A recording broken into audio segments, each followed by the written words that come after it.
Before I tell you my war service, there are some statistics I'd like to give you, which I think are quite important, but they're not widely known. At the outbreak of war in September 1939, there were 360,000 Jews living in the United Kingdom. Of these, 60,000 men and women served in the armed forces. That is a ratio of 1 in 6 men, women and children, which is a very high proportion, higher than the general population and considerably higher than any other ethnic minority in the country, something of which we can be duly proud. Over 3,000 of our comrades were killed on active service. Over 1,500 were decorated, everything from mentions in dispatches to 3 Victoria Crosses, and they didn't come very easily. Officially, there were 388 Jews as prisoners in the German prisoner of war camps. My own feeling is that figure was probably considerably higher. In Japan, we are told there were 336 prisoners, a total of 1,024. In Colditz Castle, there were 40 Jewish officers. I believe we're entitled to be proud of this record, and I always say we had 6 million reasons for fighting Nazi Germany. I know I'm one of the relatively few people to have witnessed the aftermath of two of the greatest atrocities of World War II. That was the liberation of Bergen-Belsen and my visit to Hiroshima after the first atom bomb had been dropped. But I started my war service at the age of 16 in 1940 with my twin sister, and we volunteered for the ARP, and we were wardens. I don't know whether you know much about it. Today it's called civil defence, but our job was to patrol the streets during air raids, carrying a stirrup pump, and I've got a picture there. There's a lot of memorabilia here which you'll have the opportunity to look at later. A very basic pump which was carried by us, and all that was needed was a bucket for water.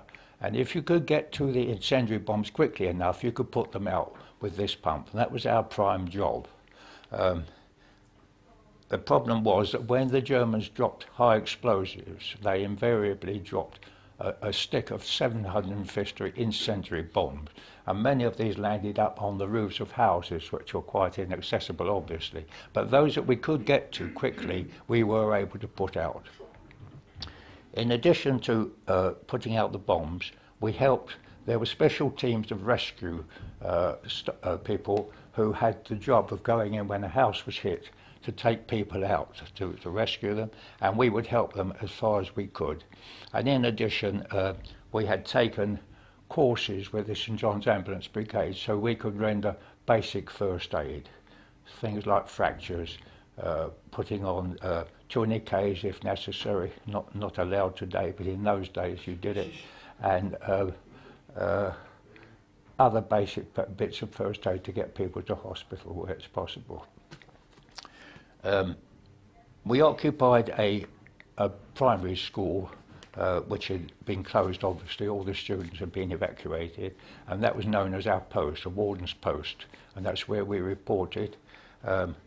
If the raids took place during the day, then there was a small corps of professional ARP people who would do our job. We were available, obviously, after work or school and at weekends. And when we weren't patrolling the streets, if there was no raid, we would go from house to house, checking people's gas masks to make sure they were fitted properly. Vast majority of cases they weren't, and had the Germans used gas, I'm afraid we would have lost an awful lot of people because they hadn't worn their masks properly. After 2 years as a warden, as Nicky has mentioned, I volunteered to join the Royal Air Force, but they had more than they wanted, and so I was put into the army and sent to my basic training, which was for 6 weeks, was with the King's Royal Rifle Corps near York. And just to tell you very briefly what basic training consisted of, was having countless inoculations against every known disease to man. I see a gentleman over there is nodding, so he's obviously had the same experience. Being kitted out with a uniform, which if you were lucky, it fitted you in places. You were taught to drill, to march obviously, to salute, to fire a rifle and a brain gun, and to toss hand grenades. And you were given 3 items while you were on basic training. The first was a cardboard box in which you sent home your civilian clothes. The second was I think of it as a personal diary. It was called an AB-64, which is on the table there, and in it is recorded everything that happened to you.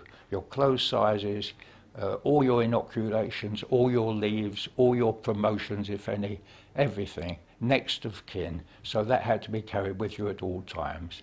The other thing were the dog tags, which we called them, which are identity discs and made of metal. They're on the table. They simply state your name, your service or regimental number, which is unique to everybody in the services, and your religion. And mine simply reads H. Burge, my regimental number, which I shall never forget, I used to know it backwards, and religion, which is given as Jewish. Some cases they use the letter H, which I was told stood for Hebrew, but could easily have stood for Hindu. So there could be a few Hindus who were given Jewish funerals, and the other way around, we'll never know. It could have happened. And these, of course, had to be worn at all times.